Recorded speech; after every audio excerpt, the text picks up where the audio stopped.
Welcome back, everybody. It's Rama from Junk Journal Divas. Hello, my friends. Today I'm going to be making these super duper cute tags. I've been away for a little while. Well, not away, but I was busy with life stuff. I had a cold for a week and wasn't feeling all that great. And then my girls, I've got twin daughters, and it was their 16th birthday. So we had a slumber party at our house. That was a whole thing. So yes, just life stuff. So I'm back into the groove here. And these digitals are from House Whimsy, and I love them so much. I've been dying to play with them. So I'm going to show you what I did here. I'll start with this one because I put a dangle on him because I don't want to forget to do some holiday dangles, of course. So I used, as always, food packaging, or this might be craft cardstock. And what I did, I found some jelly print papers that were Christmas colors from last year that I used, and they were already cut into strips. So what I did was just lay them down, and I made some backgrounds. You can kind of see the background of this a little bit better. And then after I did that, cut them into my tag shapes. Then I also, this is really, you can't really see in, the video. I really wish that you could, but I used frosted crystal on all of my focal points, and frosted crystal just gives it this kind of a rough texture. So it's a powder, kind of, works the same, or goes on, the application is the same as the embossing glaze, except it does not have that translucent and shiny feel to it. And look, this is more of a matte, and it just has that texture to it. So anyway, I used that on my focal points, cut them out. Now, also, it's kind of hard to see. I've got a lot of different layers of stuff that I used here. This is all stuff that's in my texture packs, which are in my shop. My shop link is always in my video description, as well as all the pieces, the sari pieces that I used from my shop. Like this is a piece of sari, this is a piece here. I used some die cuts. So let's move on to another one. I think this is my favorite just because, oh, fuzzy yarn too. You guys know I always have fuzzy yarn. But I just love this little girl's picture. Really like this. So you can see here I did crackle paste in the background here with the stencil. So I just did, having fun with a lot of different layers. You know, when you take some time off and then you come back in, sometimes I just need to have some messy fun just to get back into the groove of creating again. So it's kind of what I did. So again, here you can see the messy sewing that I just did going around her, and the little snowflakes. And then these are the Tim Holtz the stickers, the sticker book for holiday, for Christmas.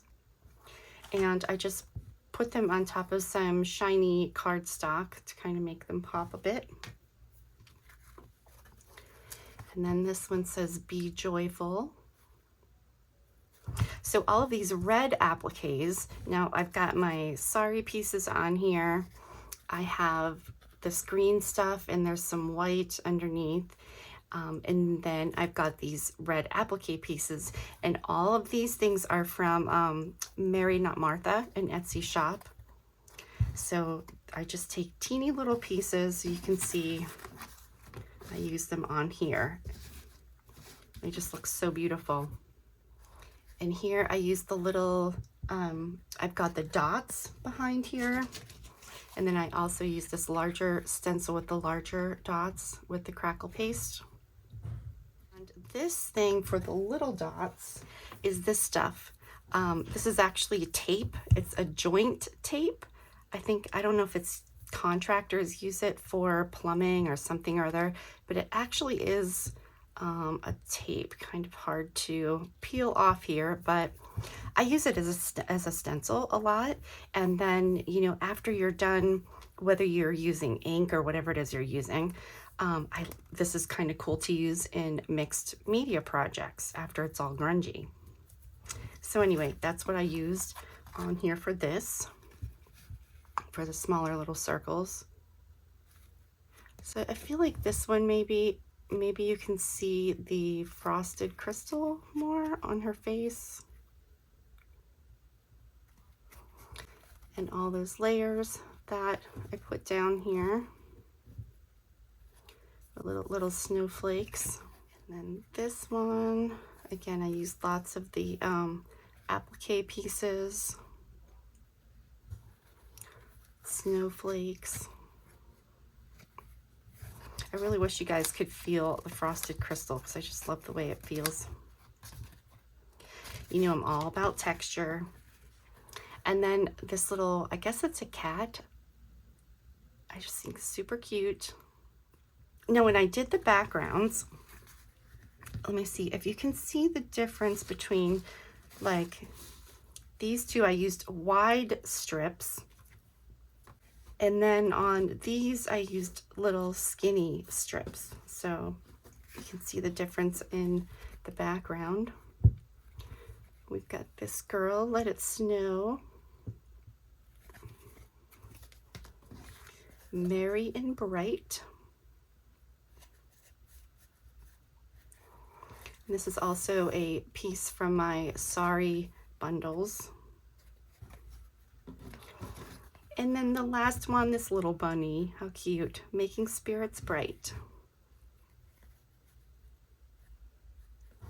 And this one, I put the dots underneath, but then on top here, I've got, and it's kind of hard to see, this net stuff that looks like it has snow on it. So I just layered up some fun things. So there we go, guys. I am going to just zip through here really quick so that you can see the different things that I used and how I did the backgrounds, and then using the different texture pastes with the stencils, and also using the frosted crystal, and then just briefly how I put them together. And just if you're interested in checking that out, I think next, I do want to make more tags, but I want to make some more dangles too. So maybe we'll try something a little bit different for dangles. I made these boho beads, and I'm thinking, see how they just have the dangles at the bottom? I'm thinking maybe we'll do something like this with a bunch of charms and various things hanging from them. I got this idea from one of my diva sisters, Cynthia, and she made a big, huge dangle with a whole bunch of fun stuff for a Christmas book, and I just loved it. So kind of thinking maybe I'll run with that idea, check out my supplies and see what I have. So I'm jumping right into this, and I'm just showing these jelly prints. So when I saw these, I'm like, oh my goodness, how could I possibly forget that I had these? So I'm just kind of opening them up and seeing which side I want to use because they are double-sided. And I am just using Mod Podge and laying these down. So, and then I'm going to go over top of it with some more Mod Podge. And that is all I am doing. Just going to cover the sheet and then cut off that excess, and then cut them into whatever shape I want for my tags. And I'm kind of skipping to the end here so you can see what the whole sheet looks like. And then I think I did 2 of these with the wide strips, and then I did some, or I only had enough to do 1 with the skinny strips. So when I get to the skinny ones, a lot of them were the same length, so I just kind of ripped some or cut them in half. I just wanted them to be different lengths so that they weren't all the same, and so it would look more like a collaged piece.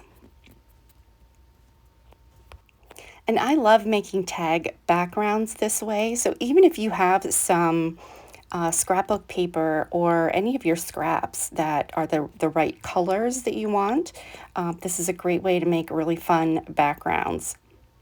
So I kind of skipped to the end here because I wanted to show what the final product looks like before it's dry. And I do just kind of hit this with my heat gun to really kind of get that going. I didn't dry it the whole way, but just to get it started. And then just cutting off that excess. And I did make my tags different. Let me see, I think some of them are 3.5 by 6.5. That's the majority of them, I think. Some might be a little skinnier. And now moving on to using the frosted crystal. So I'm using the embossing ink dauber, and then putting the frosted crystal on top, and then you do have to heat set it for a short time. It's kind of pretty much the same application as the embossing glaze if you've used that. But now for the next sheet, because I have another one that I wanted to put the frosted crystal on, I decided to just use my ink pad and just kind of go over top of these with my ink pad a little bit. It's a little faster. So after I finish this page, I do just, you'll see I use my ink pad. So whichever one that you would want to use is fine.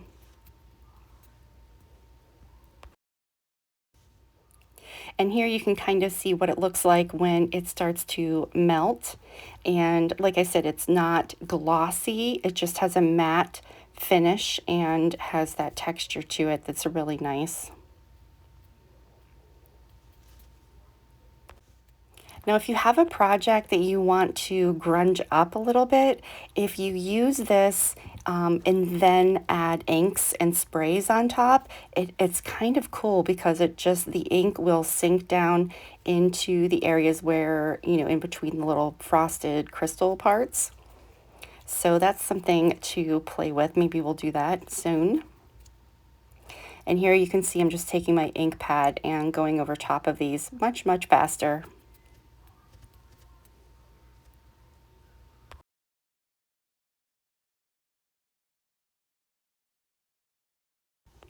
So after I heat set all of these, I'm going to cut them out, and I decided to just leave a tiny little bit of the white so that it kind of had a white outline. I thought maybe that would make it pop a little bit more on my project. So I'm kind of showing all these focal points as I cut them out because I just love these so much. They're just so cute. I really like the pink added into the Christmas colors, and it's more like a minty green.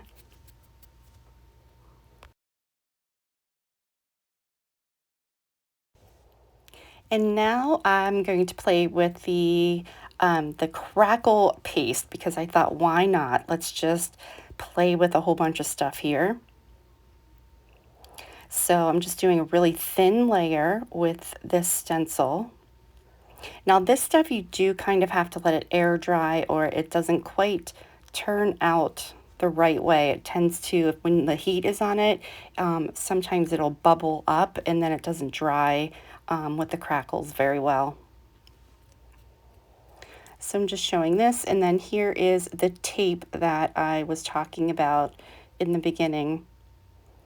And just kind of going down in various places, making some little spots. And then after it starts to dry for, a couple minutes, it tends to kind of bow. So I'm just kind of flattening, trying to bend it to make it flat again. And then I'll let them dry the rest of the way. And then we'll be ready for the next step. So here Oh my goodness. Yeah, I made this really fast, this part of the video, because I'm just testing out which focal point do I want on which tag. And now I'm getting my little pieces of stuff with texture and layering them up on those backgrounds. And then when I glue down my focal point, because I have those layers, sometimes I just gotta hold it for a minute just to get it to stick. And I am going to go around these and do some messy sewing. If not, you might wanna just hold it a little bit more, clamp it down, and make sure it's really glued down there. So I'm just going to show a little bit more of all the different elements that I used and putting them together for my tags.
So here's a look at the finished tags that I did. Thank you so much for joining me today, and stay tuned for some more crafty adventures.